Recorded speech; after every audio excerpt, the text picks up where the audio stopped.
शाम का समय गुरु भक्ति अनंत यात्रा का, और उस समय जीवन जीने के कुछ सूत्र हम लोग सुनने के लिए यहाँ पर आए हुए हैं। डबरा आरोग में वर्षा योग अपनी सुंदर गति के साथ बढ़ता जा रहा है। दिन प्रतिदिन आप देखिए, जैन तो छोड़ो, रामजी लाल जी, अजैन व्यक्ति भी दौड़ा दौड़ा आ रहा है। चौके के लिए जब हम लोग जाते हैं तो हर वो दुकानदार खड़ा होकर के नमस्कार करता है जो वाणी इस पंडाल से बाहर सुन करके आत्मतृप्त हो जाता है, बहुत खुश होता है और धन्यवाद देता है उस समितियों को जिन्होंने दिगंबर संत को यहाँ ला करके 20 साल के बाद वर्षा योग कराया। आज हमारे महामंत्री नरेंद्र जी नीरू भाई 12 अगस्त के कार्यक्रम के लिए लोगों को इनवाइट कर रहे थे, तो लोग कह रहे थे महाराज जी फेसबुक में आप छाए हुए हैं। मैंने कहा मैं छाया हुआ? नीरू भाई बोले हाँ, वो लाइव प्रोग्राम चलता है वैसंत वाणी में, 1-1 लाख लोग रोज प्रतिदिन देखते और सुनते हैं। कितने लोग सुनते हैं, कार्यक्रम भी सुन रहे हैं। मेरा उन सभी को लिए बहुत बहुत आशीर्वाद है। आज हम लोग बात कर रहे हैं, बहुत पुरानी और बहुत काम की बात है। अगर आप इस चीज को समझ लोगे तो कभी जिंदगी में इस हार्ट पर टच होकर के ईगो हट आपको नहीं लगेगा। सुनाए विनोद कुमार जी अध्यक्ष, सुनाए वकील साहब, सुनाए महावीर भैया, सुनिए। इसका प्रयोग अगर हमने अपने क्षेत्र में या मकान में या अपने दुकान में कर लिया तो 100% आप सफल हो जाओगे, क्योंकि आचार्य बता रहे हैं जिस तरह गेंद को जितनी जोर से दबाया जाता है, रितेश, जितनी जोर से गेंद को दबाया जाता है उससे कई जोर से गेंद वापस ठीक हो जाती है। रानू भाई, जितनी जोर से गेंद को दीवार पे मारा जाता है उतनी तेज वो वापस रिटर्न टू पवेलियन आ जाती है। और इसी प्रकार जब तीर कमान में रख करके खींचा जाता है, जितनी तेज पीछे खींचा जाता है उतनी तेज गति से वो अपने निशाने पर लगता है। इसलिए कोई व्यक्ति अगर आपको दबा रहा है बंटी, तो हो सकता है तुम बहुत ऊंचाई पर जाने वाले हो। कोई व्यक्ति तुम्हारा तिरस्कार कर रहा है तो समझ जाओ कहीं ना कहीं तुम्हें पुरस्कार मिल रहा है। कोई तुम्हारे सम्मान को ठेस पहुंचा रहा है तो कहीं ना कोई मंच पर तुम्हारा बहुत बड़ा सम्मान होने वाला है। जो दबता है, जो निभता है, उसी को माला गले में पहनाई दी जाती है, उसी का सम्मान कर दिया जाता है। एक स्थान पर एक व्यक्ति सोने की अंगूठी निकाला, बहुत परफेक्ट उदाहरण दे रहा हूं आपको, केसी जैन साहब, सोने की अंगूठी निकाला, उसने अंगूठी दिखाई, बहुत भीड़ लगी थी, बहुत सारे मजदूर थे वहां। उसने कहा ये सोने की अंगूठी है क्या किसी के पास? देना, जल्दी लाओ। समझो मैं वो व्यक्ति हूं और आप सभी लोग डबरावासी। मैं अगर आपसे पूछूं ये डायमंड लगी हुई हीरे की सोने की अंगूठी किसको चाहिए बताओ? हाथ उठाओ जिसको चाहिए, मिल जाएगी, घबराना नहीं। हमारे महामंत्री बहुत दिलदार हैं, एक का 100 बांट दें, वो गुरुमुख से निकल जाए तो सब कुछ कर दें। किसको चाहिए? तो वहां पर बैठे हुए जितने लोग थे सबने हाथ ऊपर किए। कौन ऐसा व्यक्ति जिसको सोने की अंगूठी नहीं चाहिए? फिर उसने क्या किया, इस सोने की अंगूठी को कीचड़ में फेंक दिया। कहां फेंक दिया? और खूब रगड़ा, खूब गंदा कर लिया, बिल्कुल मटमैला कर लिया और निकाला। और निकालने के बाद उसने फिर पब्लिक से पूछा कि सोने की अंगूठी हीरे जड़ित किसको चाहिए? हाथ एक भी कम नहीं हुआ, एक व्यक्ति ने भी हाथ नीचे नहीं किया, सबने हाथ ऊपर करे रहे। मतलब इस सोने की कीमत गंदगी में जाने के बाद भी कम नहीं है। इस सोने की कीमत, इस डायमंड की कीमत कीचड़ में जाने के बाद, रगड़ने के बाद, ठोकरे खाने के बाद भी कोई कीमत नहीं हुई। और जितना पुराना सोना हो गया महानुभाव, उतना उसकी वैल्यू बढ़ गई। अगर आपका कोई व्यक्ति अपमान करता है, अगर आपका कोई तिरस्कार करता है, अगर आप पर झूठे आरोप लगाता है या आपके ऊपर उपसर्ग करता है, तो कभी उपसर्गों और तिरस्कारों से डरो मत, उसका सामना करो, चुनौती दो। महानुभाव, जिस प्रकार इस सोने की कीमत कम नहीं हुई, ऐसे आपकी कीमत कम नहीं होती। कोई कितने कुछ कहे, कितने कुछ बोले, आपको अपने लक्ष्य से नहीं भटकना है, लक्ष्य पर दृढ़ रहो और एक ना एक दिन सफलता मिलेगी। तो वही व्यक्ति तुम्हारे कदमों को चूमेगा जो तुम्हें आज तिरस्कार और अपमान कर रहा है। अगर ऐसी जिंदगी पार्श्वनाथ प्रभु की भी थी, उन पर भी खूब लोगों ने उपसर्ग किया, लेकिन पार्श्वनाथ की कीमत उतनी बढ़ती चली गई।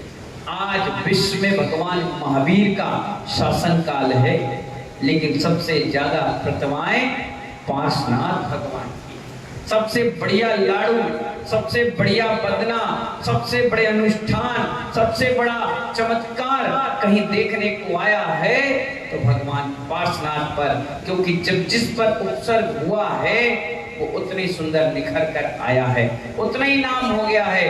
काम कुमार नंदी जी मुनिराज को कौन जानता? एक व्यक्ति को नाम याद नहीं था, हम साधुओं के अलावा। साधुओं में भी कई लोग को नहीं मालूम था, लेकिन उपसर्ग हुआ, उससे विजयी बन गए। जितने पोस्टर आज उन संतों के लग करके लोग आंदोलन कर रहे हैं, इतना हमारा और तुम्हारा नहीं करे। बड़े बड़े लोग गए, क्योंकि जिसके ऊपर उपसर्ग होता है वही व्यक्ति भगवान और अच्छा इंसान बनता है। अगर कोई आपको कुछ कह भी रहा है तो उस समय चतुराई ये है, शांत रहें, जवाब ना दें। क्या करें वकील साहब? शांत रहें और जवाब ना दें। अगर आपने जवाब दे दिया तो आपकी चतुराई नहीं कहलाएगी।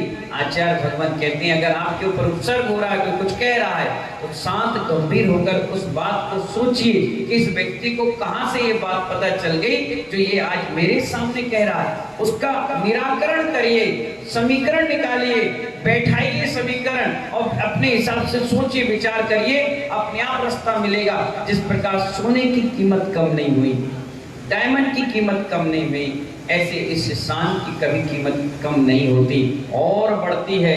सामने वाले 10 सपोर्ट में खड़े हो जाते हैं, अगर आपने उसका प्रत्युत्तर दे दिया तो लड़ाइयां हो जाएंगी। और जब 2 लोग लड़ते हैं तो बहती गंगा में कई लोग हाथ धो देते।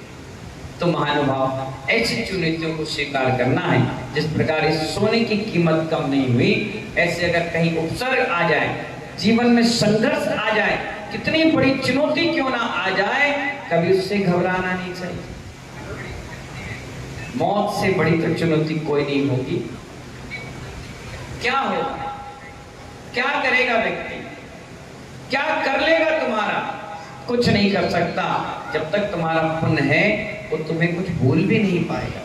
और पुण्य में कहीं कमी आएगी, नाम यश कीर्ति में कहीं काम आएगा, कमी आएगी, तब व्यक्ति तुम पर आरोप और प्रत्यारोप करेगा। अन्यथा अपने जीवन में गुरुओं का आशीर्वाद देते रहो। एक सूक्ति आचार्य श्री हमारे कहते हैं, गुरु मेहरबान चेला पहलवान। बस इस सूक्ति को हमेशा ध्यान रखिए, और जहां गुरु मेहरबान हो गए वहां निश्चित ही चेला पहलवान हो जाएगा।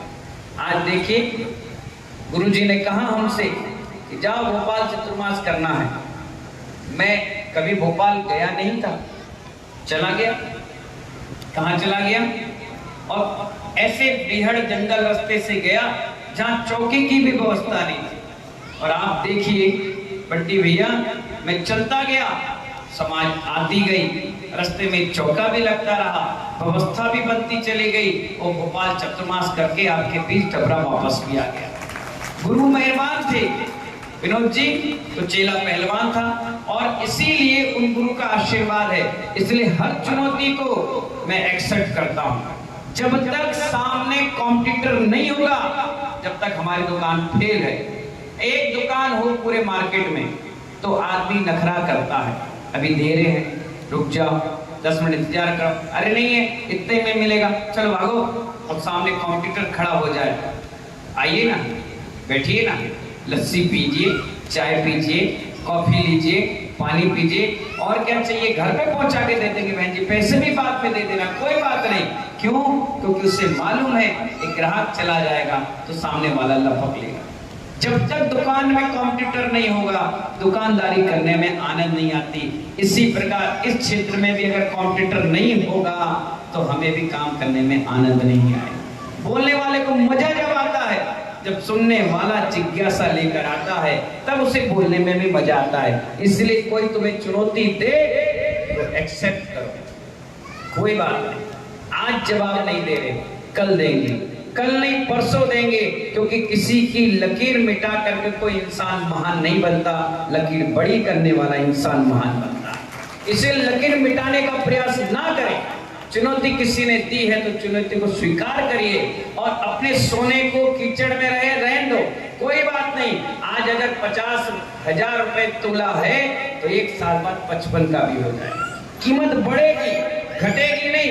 इसलिए कभी जिंदगी में तुम्हें कोई तिरस्कार करे, अपमानित करे, कुछ भी बोले, जवाब नहीं देना है, शांति से सुनकर के आगे निकल जाना है। और जो आगे निकल जाता है, लोग उसको माला लेकर के पहनाकर स्वागत अभिनंदन करते हैं, उसकी गंभीरता की तारीफ करते हैं, बहुमान होता है, सम्मान होता है। और जो मुंह खोल करके बोलता रहता है, उसकी 2 पैसे की कीमत नहीं होती है। इसलिए बाजार में कंप्यूटर जरूर होना चाहिए।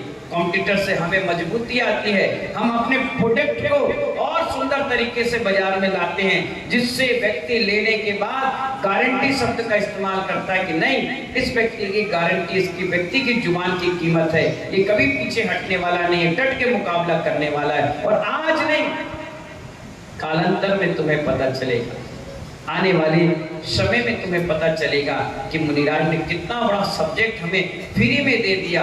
500, 1000 और 2000 रुपए की मोटिवेशनल कंपनियों में आपके माइंड वॉश करने के लिए टिकट लेकर के ये चुनौती भरे शब्द सुनाए जाते हैं, ऊर्जा दी जाती है। इसलिए हमेशा हर परिस्थिति में मुस्कुराते रहो, खुश रहो, आनंदित रहो और पॉजिटिव थिंकिंग रखो। अच्छी सोच वाले के पास 4 लोग बैठना पसंद करते हैं और गलत सोच वाले का तो पति पत्नी में भी नहीं बनता। हम तो बहुत अच्छे हैं कि हमारे साथ 100-50 लोग तुरंत इकट्ठे हो जाते हैं। इसलिए कहा गया पॉजिटिव थिंकिंग ला करके आगे बढ़ते चले जाइए, पढ़ते चले जाइए। हम इसके